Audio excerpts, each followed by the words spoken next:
Putusan Pengadilan Negeri Jakarta Pusat yang memerintahkan Komisi Pemilihan Umum atau KPU untuk tidak melaksanakan sisa tahapan pemilu 2024 memunculkan sangkaan bahwa Majelis Hakim Pengadilan Negeri Jakarta Pusat sedang menjalankan agenda politik.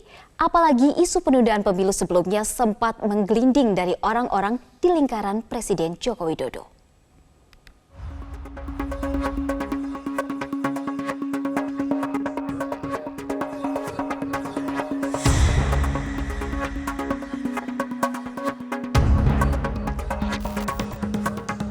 Di saat tahapan pemilu 2024 sedang berjalan, publik dibuat gaduh dengan putusan Majelis Hakim Pengadilan Negeri Jakarta Pusat yang memerintahkan KPU untuk tidak melaksanakan sisa tahapan pemilu 2024. Dalam masyarakat pun kini muncul sangkaan Majelis Hakim PN Jakarta Pusat yang mengabulkan gugatan Partai Prima itu sedang menjalankan agenda politik tertentu.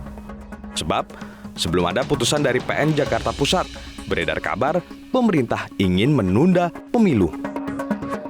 Sehingga saya patut curiga ya bahwa putusan ini bukan tidak mungkin bagian dari rencana-rencana penundaan pemilu yang marak disuarakan belakangan ini, dan bukan tidak mungkin ini bagian dari kejahatan yang dilakukan oleh banyak pihak. Mudah-mudahan Hakim PN Jakpus menyadari kesalahannya dan tidak terlibat dan menjadi bagian dari rencana-rencana untuk melakukan penundaan pemilu.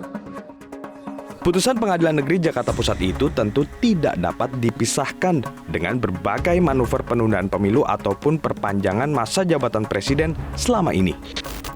Apalagi orang-orang yang mulanya menggelindingkan wacana itu bukan figur sembarangan. Menteri Investasi atau Kepala Badan Koordinasi Penanaman Modal Bahlil Lahadalia misalnya, berkali-kali ia menyuarakan agenda penundaan pemilu dengan alasan agar tercipta kepastian iklim investasi. Lalu ada pula Ketua Umum Partai Kebangkitan Bangsa Muhaimin Iskandar, Ketua Umum PAN Zulkifli Hasan, dan Ketua Umum Partai Golkar Airlangga Hartarto. Sinyal adanya penundaan pemilu sempat dirasakan oleh politisi Demokrat Benny Kaharman. Saat rapat bersama Pusat Pelaporan dan Analisis Transaksi Keuangan atau PPATK, Benny bahkan mengungkap ada dana besar yang disiapkan untuk menggolkan upaya penundaan pemilu.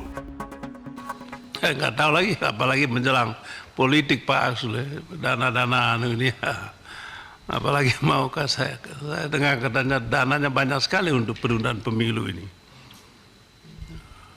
Pakai dana untuk menunda pemilu banyak sekali dana-dana itu. Yang nggak nampung lewat bank ya bisa langsung. Apapun motifnya, usaha menunda pemilu merupakan pengkhianatan terhadap demokrasi. Apalagi Mahkamah Konstitusi juga sudah secara tegas memutuskan jabatan presiden cukup 2 periode saja. Ya, 2 periode, tidak lebih. Tim Liputan, Metro TV.